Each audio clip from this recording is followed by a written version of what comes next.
नमस्कार दोस्तों, मैं धर्मेंद्र शुक्ला स्वागत करता हूं आपका हमारे इस ऑनलाइन प्लेटफॉर्म सरकारी जॉब अकेडमी में। दोस्तों, हम पाचन पढ़ रहे हैं और पाचन में जो आज हमें बात करनी है वो बात करनी है हमें डाइजेस्टिव ग्लैंड्स की। हमारे शरीर में 5 डाइजेस्टिव ग्लैंड है मेनली, जिनके बारे में हम आज पढ़ेंगे। पहला तो है मुख गुहा में पाई जाती है, यानी कि माउथ कैविटी में पाई जाने वाली सलेवरी ग्लैंड।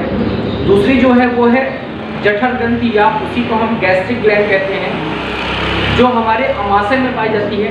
तीसरी जो ग्रंथि है वो है यकृत, जो हमारे शरीर की सबसे बड़ी ग्रंथि भी है। चौथा अग्नाशय, जो हमारे शरीर की दूसरी सबसे बड़ी ग्रंथि और एक मिश्रित ग्रंथि भी है। और पांचवी जो ग्रंथि है वो है एक ब्रूनर्स ग्लैंड, ब्रूनर्स ग्रंथि, जो कि छोटी आंत में पाई जाती है और आंतीय रस का स्त्रावण करती है। तो आइए एक एक करके इनके बारे में हम बात करते हैं। हेडिंग करेंगे डाइजेस्टिव ग्लैंड या पाचन ग्रंथि। पाचन ग्रंथि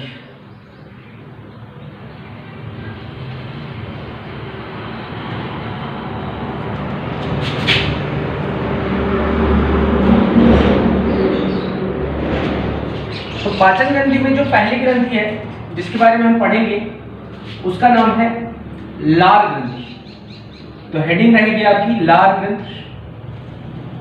इंग्लिश में इसको बोलते हैं सैलिवरी ग्लैंड। Salivary gland. तो सैलिवरी ग्लैंड से जो क्वेश्चन जहां क्वेश्चन पूछे जाते हैं उसके बारे में बात करते हैं। पहला तो यही क्वेश्चन होगा कि बताइए कि सैलिवरी ग्लैंड शरीर में कहां पाई जाती है, या लार ग्रंथि बॉडी में कहां पाई जाती है, यानी कि इसकी लोकेशन या स्थिति। तो अगर हम लार ग्रंथि की बात करें तो ये हमारे मुख गुहा में कहां पाई जाएगी, मुख गुहा में पाई जाएगी, यानी कि बक्कल कैविटी में पाई जाएगी। बक्कल कैविटी में पाई जाती है। ठीक है। दूसरा क्वेश्चन क्या बनेगा कि बताइए कि लार ग्रंथि कितने प्रकार की होती है। ठीक है, यह निम्नलिखित में से कौन सी लार ग्रंथि नहीं है, या लार ग्रंथि हमारे शरीर में कितनी जोड़ी पाई जाती है, या हमारे शरीर की सबसे बड़ी लार ग्रंथि कौन सी है। तो देखिए, लार ग्रंथि जो होती है वो 3 प्रकार की होती है। अगर हम इसके टाइप्स की बात करें, प्रकार की बात करें, तो लार ग्रंथि 3 प्रकार की पाई जाती है हमारी बॉडी में। लार ग्रंथि कितने प्रकार की है, 3 प्रकार की। पहली जो है वो है कर्णपूर्व, या इसी को हम कहते हैं पैरोटिड ग्रंथि। इंग्लिश में इसका नाम है पैरोटिड ग्लैंड। इसके बारे में जो क्वेश्चन बनते हैं, 2 क्वेश्चन आपको ध्यान रखना है, यहां से क्वेश्चन पूछ लिए जाते हैं। बताइए कि हमारे शरीर की सबसे बड़ी ग्रंथि कौन सी है। हमारे शरीर की सबसे बड़ी लार ग्रंथि कौन सी है। तो यह शरीर की सबसे बड़ी लार ग्रंथि है। दूसरा क्वेश्चन देखिए, लार ग्रंथि जो होती है ये कहां पाई जाती है, ये पाई जाती है हमारे यहां कर्णपूर्व, नाम है ना पैरोटिड। तो ये कान के नीचे गालों के पास पाई जाती है। तो एक वायरस या विषाणु है,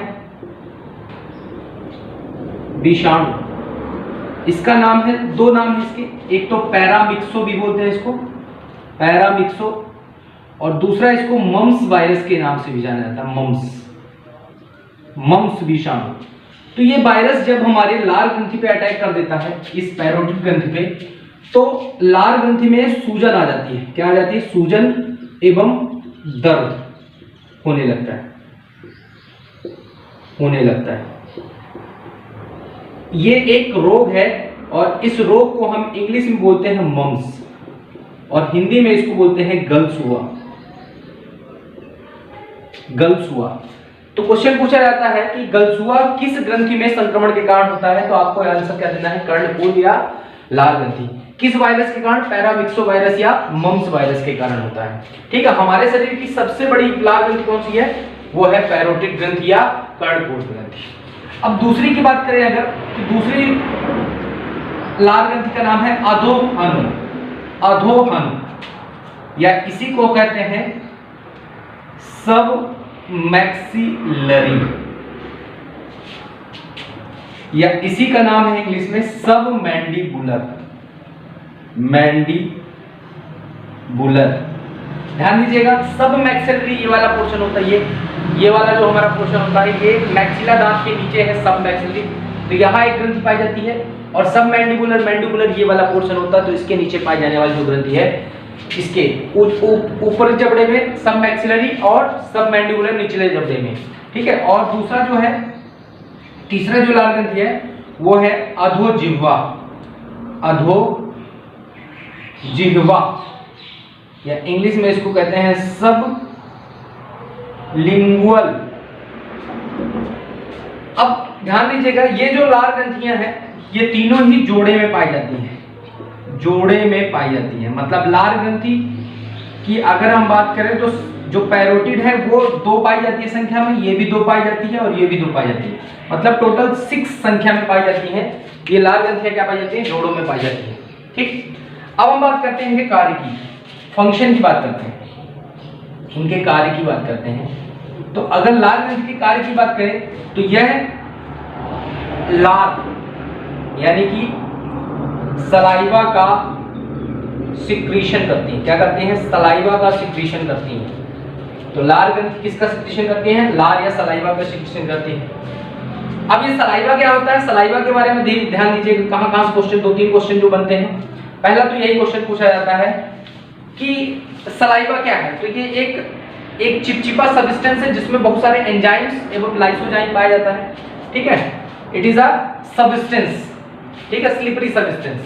तो ध्यान दीजिएगा, तो एक क्वेश्चन पूछेगा कि लार का पीएच मान क्या होता है। इसके पीएच मान की अगर हम बात करें तो इसका खाने के पहले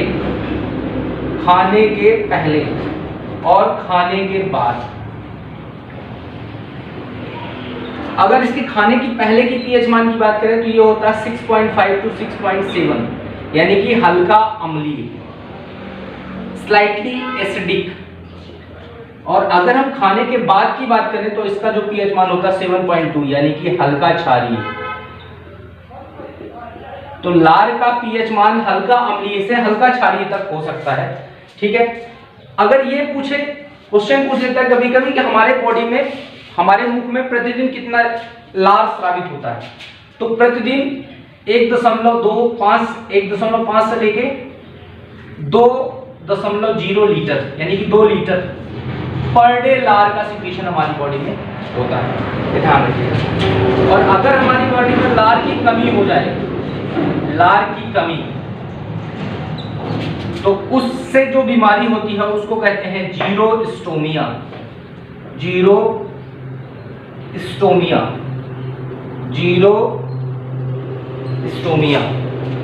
और लार की अधिकता से एक बीमारी जो होती है उसको कहते हैं हाइपर सैलिवेशन, यानी कि लार अत्यधिक मात्रा में बनने लगे। दूसरी ग्रंथि जो नेक्स्ट ग्लैंड है वो है हमारी जठर ग्रंथि, या इसी को हम इंग्लिश में बोलते हैं गैस्ट्रिक ग्लैंड, जठर ग्रंथि। इसमें से ज्यादा क्वेश्चन बनते नहीं हैं, लेकिन जो बनते हैं उसकी बात कर लेते हैं। पहले इसकी लोकेशन की बात करते हैं। क्वेश्चन पूछेगा कि जठर ग्रंथियां कहां पाई जाती हैं, तो ध्यान दीजिएगा, जठर ग्रंथि जो पाई जाती है वो पाई जाती है हमारे अमाशय में, क्योंकि जठर का दूसरा नाम क्या होता है, अमाशय या स्टमक में। तो जठर ग्रंथियां कहां पाई जाती हैं, स्टमक में। दूसरा क्वेश्चन कि इनका कार्य क्या होता है, फंक्शन क्या होता है। तो अगर इनके हम फंक्शन या कार्य की बात करें तो ये जठर रस का स्त्रावण करती है। क्या करती हैं, जठर रस का स्त्रावण। स्त्रावण का मतलब सिक्रीशन, यानी निकालती है, सिक्रीशन। अब ये जो जठर रस होता है, इस जठर रस के बारे में अगर हम बात करें तो इस जठर रस में 3 चीजें पाई जाती हैं मेनली। एक तो पाया जाता है म्यूकस, जिसके बारे में हम बात कर चुके हैं कि यह अमाशय की दीवार को HCl के प्रभाव से बचाता है। दूसरा है HCl यानी कि हाइड्रोक्लोरिक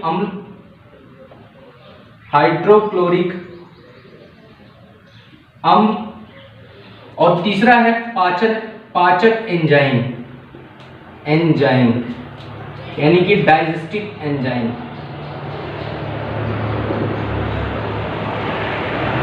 ठीक है, ये 3 चीजें जठर रस में पाई जाती हैं। ठीक, तो जठर ग्रंथि का क्या काम है? जठर रस का सिक्रीशन करना। जठर रस में म्यूकस, HCl यानी कि हाइड्रोक्लोरिक अम्ल और पाचन एंजाइम पाए जाते हैं, ये आपको ध्यान रखना है, ठीक है। नेक्स्ट जो ग्रंथि है अंगुली ग्रंथि, यहाँ से इतनी क्वेश्चन पूछे जाते हैं। अंगुली जो ग्रंथि है वो है हमारी लीवर, यकृत। ये जो ग्रंथि है ये हमारे एग्जाम पॉइंट ऑफ व्यू से बहुत ही इंपॉर्टेंट ग्रंथि है। इसके बारे में बहुत सारे क्वेश्चन पूछे जाते हैं, जहां आज मैं इस यकृत के बारे में काफी डिटेल में बताऊंगा। आपको जितने भी क्वेश्चन आते हैं सारे कवर करा दूंगा। तो देखिए यहां से पहला क्वेश्चन क्या पूछेगा? पहला ही क्वेश्चन पूछेगा कि हमारे शरीर की सबसे बड़ी ग्रंथि कौन सी है? तो यह शरीर की सबसे बड़ी ग्रंथि, it is the largest gland of the body. अच्छा, ये शरीर की सबसे बड़ी ग्रंथि है। दूसरा इसी में इंक्लूड करता हूं मैं, क्वेश्चन हमसे पूछेगा कि हमारे शरीर का सबसे बड़ा अंग कौन सा है? तो आपका आंसर होगा स्किन, त्वचा। लेकिन अगर आपसे क्वेश्चन पूछे कि हमारे शरीर का सबसे बड़ा आंतरिक अंग कौन सा है, इंटरनल ऑर्गन कौन सा है, तो आपका आंसर होगा लीवर। तो यह शरीर का सबसे बड़ा आंतरिक अंग यानी कि इंटरनल ऑर्गन, एवं ध्यान दीजिएगा सबसे बड़ा आंतरिक अंग। लेकिन अगर मैं बात करूं सबसे बड़ा, दूसरा सबसे बड़ा अंग की, तो यह शरीर का दूसरा सबसे बड़ा अंग है। तो पहला कौन सा है? पहला है त्वचा। तो 3 क्वेश्चन बन गए इससे। हमारे शरीर की सबसे बड़ी ग्रंथि, the largest gland of the body, यकृत।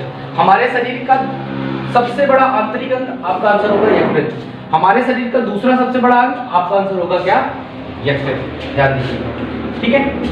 अब अगर इससे अगला पॉइंट पूछे तो ये क्वेश्चन पूछता है कि निम्नलिखित में से किस ऑर्गन में सबसे ज्यादा पुनरुद्भवन यानी कि रीजनरेशन कैपेसिटी पाई जाती है?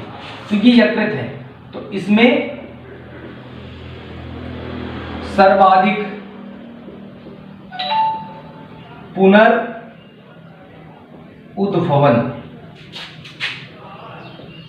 क्षमता, पुनरुद्भवन का मतलब क्या लिख देता हूं? Regeneration capacity.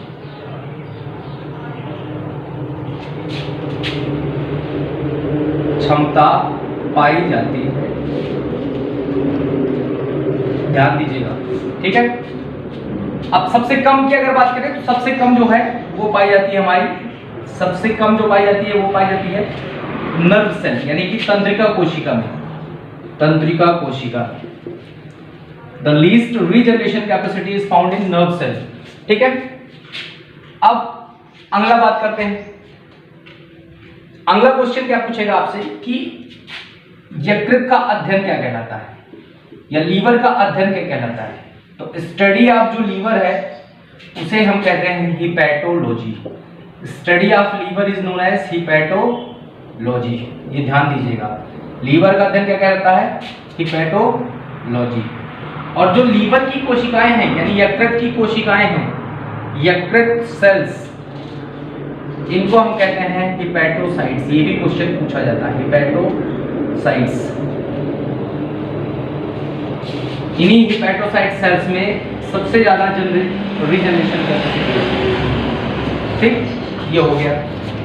अब अगली अगर हम बात करें लीवर से अगर अगला बात करें तो इसका वजन यानी कि वेट क्या होता है, ये भी क्वेश्चन पूछता है। तो लीवर का जो वेट होता है वो होता है 1.25 से लेके 1.75 किलोग्राम, यानी कि एवरेज वेट की बात करें तो 1.5 केजी यानी कि 1.5 किलोग्राम का लगभग होता है ये लीवर, ठीक है। इसका कलर क्या होता है? इसका जो कलर होता है वो होता है रेडिश ब्राउन, यानी कि रेडिश ब्राउन,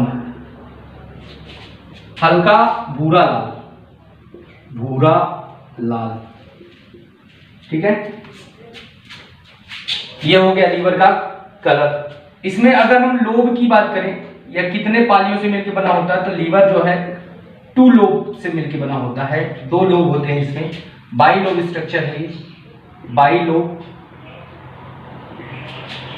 इसका लोकेशन की अगर हम बात करें, लोकेशन शरीर में स्थित कहाँ होती है, तो ये जो होता है ये उदर गुहा में, उदर गुहा यानी कि एब्डोमिनल कैविटी में।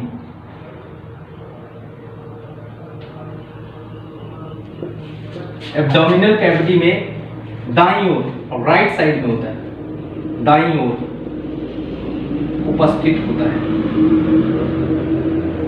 ठीक है, ये भी आपको ध्यान रखना है। It is located in abdominal cavity towards the right side.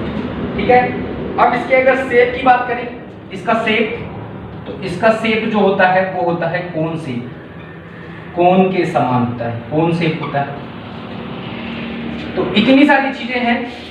अब आते हैं हम इसके फंक्शन से, यानी कि कार्य से। लीवर के कार्य से बहुत सारे क्वेश्चन पूछे जाते हैं, यानी कि फंक्शन क्या होता है लीवर का।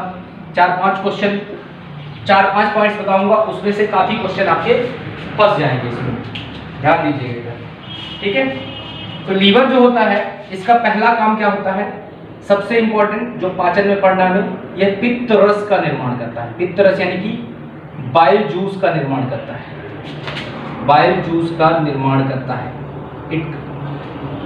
It is responsible for the formation of bile juice, निर्माण करता है। ठीक है, अच्छा, लीवर बाइल जूस का निर्माण करता है, स्टोर नहीं करता, ये ध्यान रखिएगा। स्टोर कौन करेगा, गॉल ब्लैडर करेगा। ठीक है, दूसरा क्वेश्चन आपसे पूछेगा कि यूरिया का निर्माण कहाँ होता है, बताइए यूरिया का निर्माण कहाँ होता है। ठीक है, तो यूरिया का निर्माण होता है लीवर में। तीसरा क्वेश्चन पूछेगा आपसे कि बताइए कि ग्लाइकोजन का निर्माण कहाँ होता है। ग्लाइकोजन जो हमारे शरीर में एक्सेस ग्लूकोज है, एक्सेस ग्लूकोज, उससे ग्लाइकोजन का निर्माण होता है, तो कहाँ होता है, तो ये भी होता है कहाँ, यकृत में। अगला क्वेश्चन पूछेगा बताइए कोलेस्ट्रॉल का निर्माण कहाँ होता है। कोलेस्ट्रॉल, कोलेस्ट्रॉल जो बॉडी में, जिसको हम ब्लड फैट भी कहते हैं, कोलेस्ट्रॉल का निर्माण भी यही होता है। तो पित्तरस, यूरिया, ग्लाइकोजन और कोलेस्ट्रॉल, इन सभी का निर्माण कहाँ होता है, लीवर में होता है। कहाँ होता है, का निर्माण लीवर में होता है।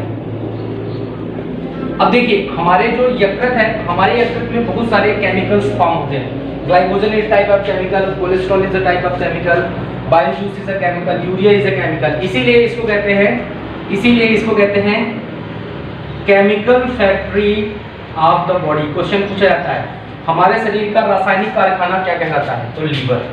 Chemical factory of the body, शरीर का रासायनिक कारखाना लीवर कहलाता है। क्यों कहलाता है, क्योंकि यहां बहुत सारे केमिकल्स का फॉर्मेशन होता है। अगला क्वेश्चन जो पूछता है बताइए कि हमारे शरीर में उत्पन्न जितने भी टॉक्सिक सब्सटेंस होते हैं उसको डिटॉक्सिफाई या उदासीन कौन बनाता है, तो यह हमारे शरीर में उत्पन्न टॉक्सिक सब्सटेंस को, यानी कि जहरीले पदार्थों को डिटॉक्सिफाई करता है। अगला क्वेश्चन क्या पूछेगा कि लीवर में कौन सा विटामिन स्टोर होता है, तो लीवर में जितने भी वसा में घुलनशील विटामिन होते हैं, यानी कि फैट सॉल्युबल, वसा में घुलनशील विटामिन, ये सारे कार्य हैं लीवर के। विटामिन जैसे vitamin A, vitamin D, vitamin E, vitamin के और इसके साथ एवं विटामिन B12, इन सब का स्टोर, ये सारे कहां स्टोर होते हैं, ये लीवर में स्टोर होते हैं, लीवर में स्टोर होते हैं। ठीक है, अगर हम अगला बात करें, अगला पॉइंट हमारे शरीर की विभिन्न प्रोटीन, ये भी क्वेश्चन पूछा जाता है। हमारे शरीर की विभिन्न प्रोटीन जैसे एल्बुमिन, दूसरा हिपैरिन जो हमारे शरीर में ब्लड को जमने से रोकती है, तीसरा थ्रोम्बिन, ब्लड को जमाने वाली प्रोटीन फाइब्रिन, इन सभी का निर्माण कहाँ होता है? लीवर में होता है। तो इतने सारे कार्य जो हैं ये हमारे लीवर के हैं। इतने सारे क्वेश्चन लीवर से बनते हैं। अगला जो है वो है अग्नाशय ग्रंथि। तो अग्नाशय की अगर हम बात करें तो इसकी जो स्थिति है या लोकेशन जो है बॉडी में, लोकेशन की अगर बात करें तो यह अमाशय यानी कि स्टमक एवं स्मॉल इंटेस्टाइन यानी कि छोटी आंत के मध्य में पाया जाता है। अगर इसके शेप की बात करें हम, शेप तो चपटा नाशपाती के समान इसका शेप है, नाशपाती के समान, यानी कि इंग्लिश में अगर हम बोले तो फ्लैट पियर शेप। यह जो है यह शरीर की दूसरी सबसे बड़ी ग्रंथि है, शरीर की दूसरी सबसे बड़ी ग्रंथि, it is the second largest gland of the body. ठीक है, इसका जो वजन है, वेट की अगर हम बात करें तो इसका वेट होता है लगभग 100 ग्राम। यह कैसी ग्रंथि है? यह एक मिश्रित ग्रंथि है, मिक्स ग्लैंड है। यह एक मिश्रित ग्रंथि, मिश्रित ग्रंथि ऐसी ग्रंथि होती है जिसमें इंडोक्राइन यानी कि अंतःस्रावी एवं बाह्यस्रावी ग्रंथि साथ साथ पाई जाए। मिक्स्ड ग्लैंड, यह एक मिश्रित ग्रंथि है। इसके अगर हम कार्य की बात करें तो यह अग्नाशयी रस सिक्रीट करती है, अग्नाशयी रस यानी कि पैंक्रियाटिक जूस का सिक्रीशन करती है, पैंक्रियाटिक जूस का सिक्रीशन करती है। जो पैंक्रियाटिक जूस है, इस अग्नाशयी रस में कार्बोहाइड्रेट,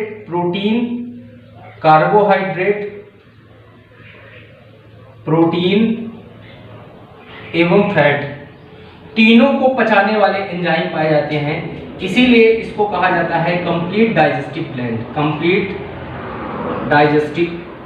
ग्लैंड। तो क्वेश्चन पूछेगा which of the following gland is known as complete digestive gland, या संपूर्ण पाचक ग्रंथि किसको कहते हैं? तो संपूर्ण पाचक ग्रंथि कहते हैं किसको? अग्नाशय को। और संपूर्ण पाचक रस होता है अग्नाशयी रस, संपूर्ण पाचक ग्रंथि।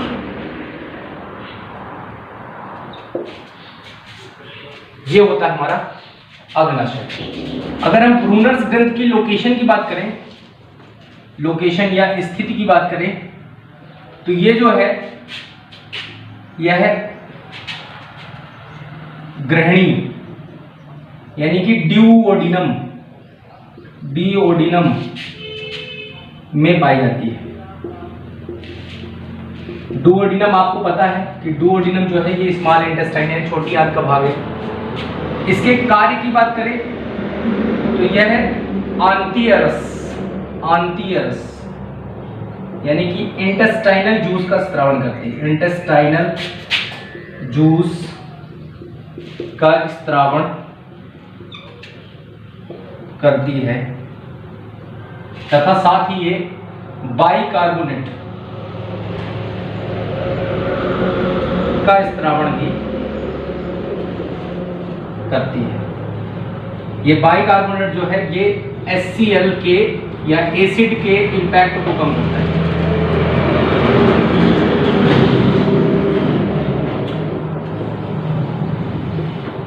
ठीक है, ये थी हमारी पांचों ग्रंथियां। नेक्स्ट क्लास में जो हम पढ़ने वाले हैं वो पढ़ने वाले हैं हम गाल ब्लैडर, जिह्वा एवं दांत के बारे में।